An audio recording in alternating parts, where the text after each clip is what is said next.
नमस्ते। पवित्र गणेश महोत्सव का अंतिम दिन आज पापा का विसर्जन है। 7 दिन का उत्सव का समारंभ होने वाला है। अभी हम लोग पापा का दर्शन भी करके आए हैं। तो इस महोत्सव का संपूर्ण होने का सबको आंतरिक अभिनंदन। विघ्नहर्ता अगले 1 साल हमारे जीवन का, हमारा देश का, विश्व का सारा विघ्न को हरण करके सुख शांति देंगे। इसी शुभकामना के साथ विदेश में बसे हुए हमारे स्वदेश के भाई बहनों माताओं सबको मेरी हार्दिक शुभकामना, नमस्कार।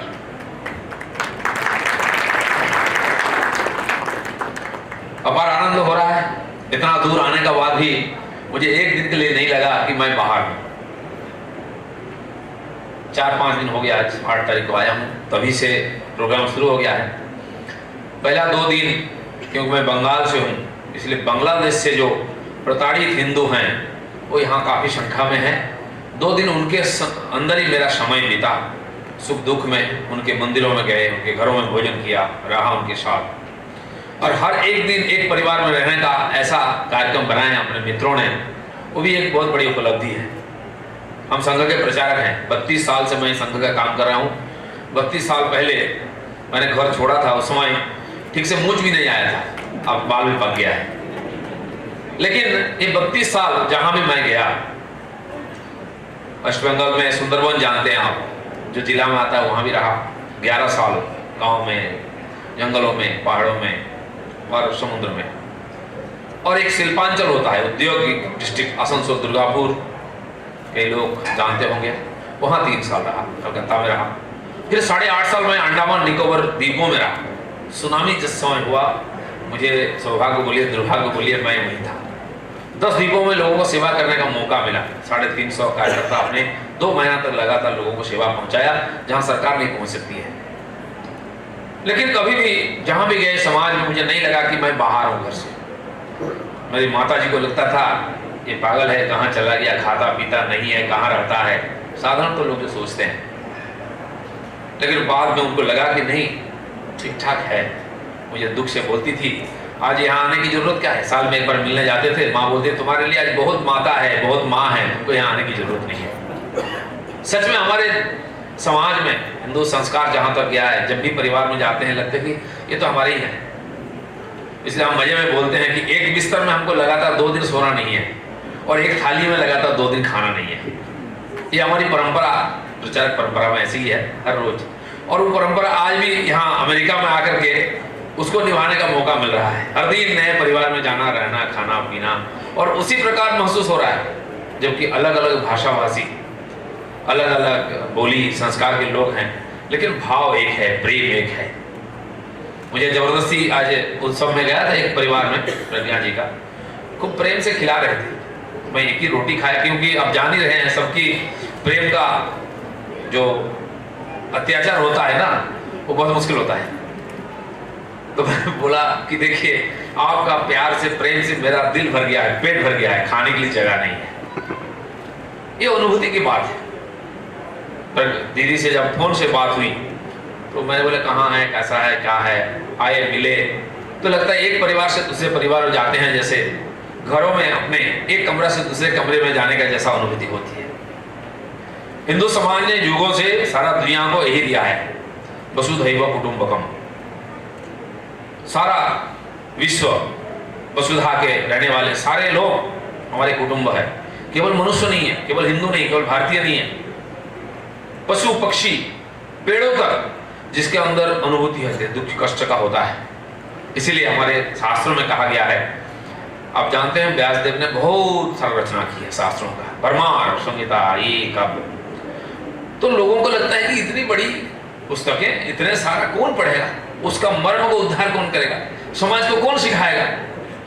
बहुत मुश्किल है बाबा, ये संभव ही नहीं है। और इसलिए पढ़ो ही मत, छोड़ दो। पुस्तक पढ़ना नहीं, धर्मग्रंथ पढ़ना नहीं, गीता नहीं पढ़ना है, समझ नहीं आता है। भाषा भी संस्कृत है, भाव बहुत कठिन है। इसलिए हमारे संतों ने वैसे घर छोड़ करके, आलोक निरंजन बोल करके अलग जगाने के लिए घर घर जाते थे, गांव में जाते थे, दिनों दिन रहते थे, लोगों को प्रवचन देते थे। इसलिए हमारी दादी जी, उसकी दादी, उसकी दादी, उसकी दादी, जब स्कूल नहीं था, कभी गई नहीं स्कूल, उसको भी पूरा रामायण का कहानी याद था। न्याय अन्याय की भाव क्या है, पाप पुण्य क्या है, उसको याद था। रात को जब कभी पत्ती तोड़ते थे हम पेड़ का, दादी बोलते थे नहीं नहीं ऐसा नहीं करना, पेड़ सो रही है, पेड़ मत तोड़ो, हिलाओ मत। मेरे दादी की दादी जानती थी पेड़ में प्राण है। हमारे बंगाल के आचार्य जगदीश चंद्र बोस ने इसका आविष्कार किया कि पौधों में प्राण होती है, लेकिन उनके दादी भी जानती थी कि है, उन्होंने साबित करके दिखाया। तो सुख दुख, न्याय अन्याय, पाप पुण्य का जो भाव है समाज को कैसे सिखाना है? तो हमारे बुद्धिमान लोगों ने, जो डरते हैं पढ़ने के लिए, या तो समझने में उनके लिए बोला अष्टादश पुराणेषु व्यासस्य वचनद्वयम्। जो 18 पुराण जरूर लिखा है व्यासदेव ने, लेकिन उतना सारा कुछ जरूरत नहीं है। 2 बात आप मान लो और सीख लो, 2 ही बात है। क्या है? परोपकाराय पुण्याय पापाय परपीड़नम्, बस। अब बोलिए 18 पुराण, सारा ज्ञान के सागर में डुबकी लगा करके क्या मिला? 2 ही शब्द मिला, दूसरों का प्रताड़न करना, पीड़न करना, कष्ट देना पाप है, और दूसरों का न्याय करना, उपकार करना पुण्य है। बस कोई भी मनुष्य इसको समझ सकता है। छोटा बच्चा लेकर के, और उम्र हो गया, किसी को भी समझाइए, ये 2 बात ध्यान रखो, और उसको बराबर समझ जाए और अपना व्यवहार में लाए, तो उससे ज्यादा धार्मिक कोई नहीं है, उससे ज्यादा पुण्यवान कोई नहीं है। किसी धर्म में कभी इतना सरलता से नहीं समझाया गया है। जटिल से जटिल तथ्य है, जैसे विद्वानों के लिए, पंडितों के लिए सरल से सरल व्याख्या उसके है, हमारे जैसे सामान्य लोगों के लिए। ऐसे महान संस्कृति, परंपरा और युगों से इस देश में चलते आ रहा है। सौभाग्य हमारी है कि इसी परंपरा में हम पैदा हुए हैं, पले बढ़े हैं। और इसीलिए बोला गया कि भारत जो भूमि है, जहाँ चाहे तो यहाँ बहुत लोग हैं शायद गए नहीं होंगे, उनके जन्म भी नहीं हुआ होगा, लेकिन उनके पूर्वज वहीं से आए हैं। जो संस्कार परंपरा में हम चल रहे हैं वो वहीं से आई है। वो गंगा संस्कार की हिंदुस्तान से चलते हुए दुनिया में जा रही है। आप लोग जैसे महान लोग उस संस्कृति गंगा को देश के कोने कोने में लेके जा रहे हैं। नहीं तो इतने बड़े गणपति बापा का पूजा कैसे हो रहा है, वर्ल्ड हिंदू डे कैसे मना रहे हैं? आप ही हमारे एम्बेसडर हैं इस संस्कृति के। तो ये जो परंपरा को चलते आए हैं, मानते आए हैं, उसी के चलते लोगों का कल्याण होता है, हम मानते हैं। और उस कल्याण के लिए युगों युगों से हजारों लाखों लोग अपना जीवन को समर्पित कर दिया है। और सिन्नम तो विश्व अमृतस्य पुत्राः, ऐसा बोला है। ये दुनिया के सारे लोग आप अमृत के संतान हैं। बाकी धर्म क्या बोला है? तुम पापी हो, तुम्हारा उद्धार हमारे धर्म में आने से ही होगा, नहीं आओगे तुमको जीने का अधिकार नहीं, ऊपर से खत्म कर देंगे। कलम हो रहा है ना टीवी में, मीडिया में हम लोग देख रहे हैं, यूट्यूब में क्या क्या खतरनाक चित्र आता है, दृश्य आता है, वही परंपरा का है। एक हाथ में कुरान, एक हाथ में तलवार, ये लो या तो वो लो, बीच में कोई रास्ता नहीं है, ये सब नो है। हाथ में बंदूक, बेयनेट है और बाइबल है, दोनों में से कोई लेना है आपको, ये स्वीकार करो, नहीं तो दुनिया से तबाह हो जाओ। हमने क्या बोला? सर्वे भी सुखिनः सन्तु सर्वे सन्तु निरामयाः सर्वे भद्राणि पश्यन्तु मा कश्चित् दुःख भाग् भवेत्। सर्वे मतलब यहाँ जितने बैठे हुए इतने नहीं है। हिंदुस्तान में जो हिंदू रहते हैं या तो सारे लोग वो नहीं है, मतलब किसी को भी ले लीजिए, मैंने बोला ना स्थावर जंगम प्राणी उद्भिद सब आते हैं उसमें। तो सर्वे भी सुखिनः सन्तु, दुनिया में किसी विचारधारा, किसी धर्म, किसी राजनीतिक विचारधारा कभी कल्पना नहीं कर सकता है कि दुनिया में सारे लोग सुखी हो। हम बंगाल से आता हूँ मैं, काफी साल वहाँ कम्युनिस्टों ने राज किया है, तो बोलते थे ज्यादा से ज्यादा लोगों के लिए ज्यादा सुख। भाई जो कम रह गए वो कौन सा पाप किया है, उसके लिए सुख नहीं है, केवल दुखी है उसके लिए। हम बोलते हैं सर्वे भी सुखिनः सन्तु सर्वे सन्तु निरामयाः, सुखी हो और बीमार भी ना हो, स्वस्थ रहे। सर्वे भद्राणि पश्यन्तु, माने हमेशा कल्याण देखे, सुख देखे, सुंदर दृश्य देखे, दुखदायी कष्टदायक दृश्यों को देखे ना। माँ कश्चित् दुःख भाग् भवेत्, कोई कभी भी थोड़ी देर के लिए दुखी ना हो। क्या होगा नहीं होगा, लेकिन हम क्यों नहीं सोचेंगे सबका भला? हम सबके लिए अच्छा सोचने वाले, बोलने वाले, ऐसे परंपरा के लोग हैं हमारे। और इसी विचारधारा को दुनिया में लेके गए हमारे लोग। हमारे लोग कभी तलवार लेके नहीं गए, लाठी लेके नहीं गए, वो भगवा वस्त्र पहने हैं या तो निंगूटी पहने हैं, शरीर में वस्त्र तक नहीं है। अपने लिए कम से कम और दुनिया के लिए सबसे ज्यादा सब दे दो। वो अपना श्राद्ध करते हैं, सन्यासी नाम बदलते हैं, कुल बदलते हैं, सारा को विसर्जन देते हैं अग्नि में, फिर अलग निरंजन बोल के निकलते हैं। और वही बोलते हैं सिन्नन्तु विश्व अमृतस्य पुत्राः, आप अमृत के संतान हैं। जो उस परमात्मा है, सृष्टिकर्ता में है, वो तुम्हारे अंदर है। इसको खाली समझो, इस उपलब्धि को लाओ, फिर देखो सारा दुख का खत्म हो जाएगा। कोई झगड़ा नहीं रहेगा, ना क्रूसेड ना जिहाद, कभी नहीं रहेगा। इस विचार को दुनिया में ले जाने के लिए हमारे संतों ने खड़ाऊ पहन करके, हाथ में कमंडलू लेके, निगुंडी पहन कर निकले और देशों में गए। लोगों को बोलते हैं कि आओ इंसान बनो, हिंदू बनो नहीं बोला। विवेकानंद बंगला में बोलते ऐसो मानुष हो, मतलब इंसान बनो। कभी नहीं बोला कि हिंदू बनो, भारतीय बनो, सनातनी बनो। बाकी क्या बोलते हैं, दुनिया में कहां कहां के क्या इतिहास है, एशिया से अफ्रीका तक, ये सारे इतिहास आप लोग जानते हैं। कैसे कैसे कन्वर्सन हुआ, कैसे कैसे 200 करोड़ 300 करोड़ पॉपुलेशन उनके पास है। सेमेटिक विचारधारा है, एक ही उद्देश्य है। क्यों? दुनिया तब सुखी होगा जब मेरे झंडा के नीचे आएगा। नहीं आएगा तो हाथ में तलवार है, बंदूक है, कैसे नहीं आएगा? चाहे आधा आबादी को खत्म कर दे, फिर भी शांति इसी से आएगा। लेकिन हो रहा है क्या? जिस देशों में उस झंडा का ही एकमात्र प्रतिष्ठा है, वहां शांति है क्या, सुख है क्या? जिसके लिए इतना मार्केट है, वही शांति सुख दोनों गायब। हम तो इसलिए कभी किसी का जमीन नहीं जीता, किसी का देश नहीं जीता, लोगों को दिलों को जीता, लोगों को मन को जीता है। और इसीलिए कभी हमारे खिलाफ कोई विक्षोभ, कोई आक्रमण, कोई आंदोलन नहीं हुआ है। इसीलिए हमारा देश जगत गुरु हुआ। फिर एक बार भारत माता को जगत जननी बनाने के लिए हम काम कर रहे हैं, सब उसी के सेनानी हैं, सब हम विश्व गुरु बनाने के लिए काम कर रहे हैं। तो भारत माता जगत जननी होंगे अपने वैभव के द्वारा। खाली पार्थिव वैषयिक नहीं है, जड़वादी नहीं है, मेटलिस्टिक नहीं है, विचार से भी होगा। हमेशा नया विचार हमारा देश से आया है और उसी से लोग, उसी लिंगुटीधारी खड़ाऊ पहने हुए व्यक्तियों के पैर पर गिर गए थे लोग। यहाँ आए, मेघास्तनीस आए, फाइन आए, मेरसांग आए, विदेश से आए। क्यों आए? हिंदुस्तान को देखने के लिए, सोने की चिड़िया कैसा होता है। और यहाँ यूनिवर्सिटी में पढ़ाई की निःशुल्क, नो लॉजिंग नो फूडिंग, कुछ नहीं दिया हमने। फ्री में रहने के लिए दिया, फ्री में खाने के लिए दिया, किताब कॉफी आचार्य सब फ्री। पढ़ के जाओ, इस ज्ञान को अपने देश में ले जाओ। और ज्ञान प्राप्त करने का बाद उनको लगा कि अमृत को अपने देश के वासियों को पिलाना चाहिए। शायद हेमन सांग होंगे, चाइना जा रहे थे, शायद हमारे बंगाल से जा रहे थे, बंगाल की खाड़ी से, नौका से, साधन नहीं था। मैं तो एयर इंडिया में चढ़ा, 15 घंटा में यहाँ पहुँच गया। तो वहाँ कितना दिन लगा होगा, महीना 2 महीना। लेकिन गंगा की जो लहर आती है ना, बड़ा खतरनाक होती है। वहाँ पहुँचे गंगा सागर में, तो जो नौका था उसमें सारे पुस्तक, उस समय तो ऐसा प्रिंटेड पुस्तक नहीं था, वो पेड़ का खाल में होगा, पत्तियों में लिखा होगा, बड़ी बड़ी एक पुस्तक होती थी।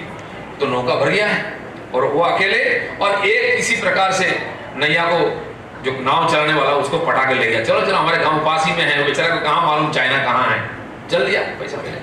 लेकिन थोड़ी देर जाने के बाद समुद्र में ऐसा लहर आया, ऐसा तूफान आया, तो नौका को ऐसा उठाकर पटकता है, ऐसा हिलता, अभी गिर जाए, अभी डूब जाए। तो जो माझी था, चलाने वाला, बोलता, नाव चलाने वाले, बाबू नौका डूब जाएगा। बोले क्या बात करता है, डूब जाएगा? बोले हाँ, आप बचना मुझसे, देखिए पानी अंदर आ रहा है, आप एक काम करिए, ये जो सारे सामान लिए ना, बंडल बंडल 2-4 फेंक दीजिए। बोले तुम पागल हो गया क्या, इतने साल गंवाया इसके लिए, इसका अनुवाद किया, पढ़ा, जिंदगी का पूरा समय दे दिया, फेंक देंगे? संभव ही नहीं है। बोले तब सबका समाधि होगा, आपका, मेरा, एक पुस्तक का। बोले क्या करना फिर? बोले बस आधा फेंक दीजिए। तो वो बोलते हैं, देखो बेटा, इतनी बड़ी साधना मैंने की है इसके लिए, और ये सारा साधना मेरे पानी में जाएगा, संभव नहीं। मैं एक काम करता हूँ, मैं पानी में कूद जाता हूँ, तुम ये सारे पुस्तकों को लेकर हमारे देश में जाओ, अपने देश के लोगों को बोलो इसमें क्या है। ये हमारे देश का साधना है। विदेश के लोग आकर के ज्ञान का भंडार लेके गए, कभी हमने उनका पेटेंट नहीं किया है, संस्कृत भाषा का नहीं किया है, ज्ञान का नहीं, वेदांत का नहीं किया है। श्रीनंतु विश्वामृत सुपुत्रा, सबको जाके दिया, सबको पढ़ाया लिखाया, तभी लोगों ने हमको जगत गुरु माना। आज एक बार फिर संघर्ष के वातावरण में सारा दुनिया में रक्त का नदी बह रहा है, खून से रंगा जा रहा है, तलवार से, बंदूक से, माइन से, बम से, अणुबम से फैसला करने का निर्णय किया है लोगों ने। तय हो जाएगा कौन रहेगा कौन नहीं रहेगा, कोई नहीं रहेगा। कैसे रहेगा? हम देखा है दुर्गति, और जिन्होंने दुनिया में तहलका मचाया है वो आज आपस में लड़ रहे हैं, अपने को खत्म करने में लगे हुए हैं। इसीलिए आज विश्व परिप्रेक्ष्य में हिंदुत्व का बहुत महत्व है। हमने ऐसा वातावरण सबको बोला है, मिट पुंडे पिंडे मतिर भिन्ना बोला है, हर व्यक्ति में विचार अलग होगा, इसलिए लड़ाई नहीं करना है। हम तो तर्क से फैसला करते थे, तलवार से कभी फैसला नहीं किया हमने, विचार से करते थे और लोगों को परास्त नहीं करते थे, दिल जीतते थे, अपने इसमें लाते थे। आज उसी परंपरा को निभाते हुए हर हिंदू को दुनिया के सामने जाके बात बोलना है, केवल प्रेम से दुनिया को जीता जाता है, तलवार से बम से नहीं है।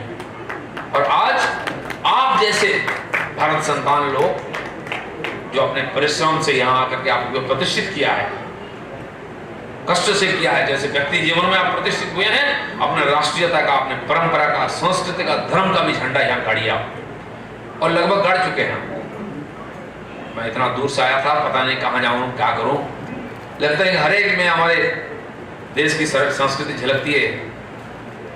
सबका चेहरा से वही देखता हूँ मैं, जहाँ वहाँ देखता हूँ। सबके मन में वही दृढ़ता है कि हम उसी ऋषि का संतान हैं जिन्होंने पृथ्वी को ये ज्ञान दिया था। आज के दिन स्वामी विवेकानंद 150 साल पहले 1993 में इसी शिकागो में इसी प्रकार वक्तव्य रखा था जो मैं बोल रहा हूँ। वो अपने भाषा में बोले थे, भाई अपने भाषा में बोल रहा हूँ।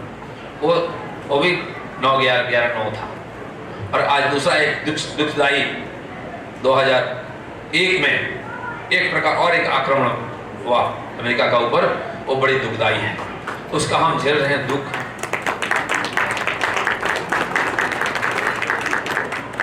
ऊपर ऊपर आइए। सम्मानीय डॉक्टर स्वामी जी यहाँ पधारे हैं, सब लोग ताली बजाकर के स्वागत करें।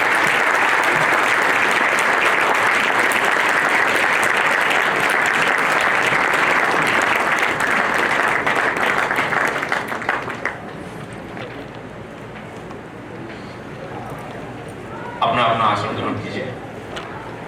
तो मेरा बोलने का जो था, दीदी का आदेश, मैंने भूमिका किया।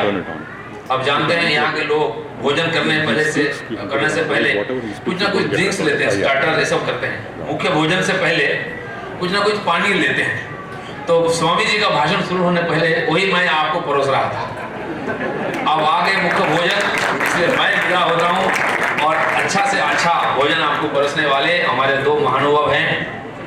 डॉक्टर स्वामी तो उसका तुलना वही है, हमारे अभिभावक हैं, हमारे पथ प्रदेष्टा हैं। और माननीय हुकुम सिंह जी भी बहुत बड़े नेता हैं, फौजी हैं, समाज सुधारक हैं, लड़ाकू व्यक्ति हैं। संयोग है कि हम तीनों ब्रह्मा विष्णु महेश एक साथ पधारे हैं। कभी कभी ऐसा होता है, तो पता नहीं कौन ब्रह्मा कौन विष्णु है कौन महेश है, लेकिन स्वामी जी की बात से बीच में लगता है कि महेश वही है। बहुत खुशी की बात है। मैंने अपने हिसाब से जो मेरे मन में आया, अपने परिवार के लोगों के सामने अपने हृदय की बात बोलने का प्रयास किया। अगर गलत हुआ तो माफ करिएगा, अच्छा हुआ तो मन में रखिए। इतना ही कह करके सबको धन्यवाद। भारत माता।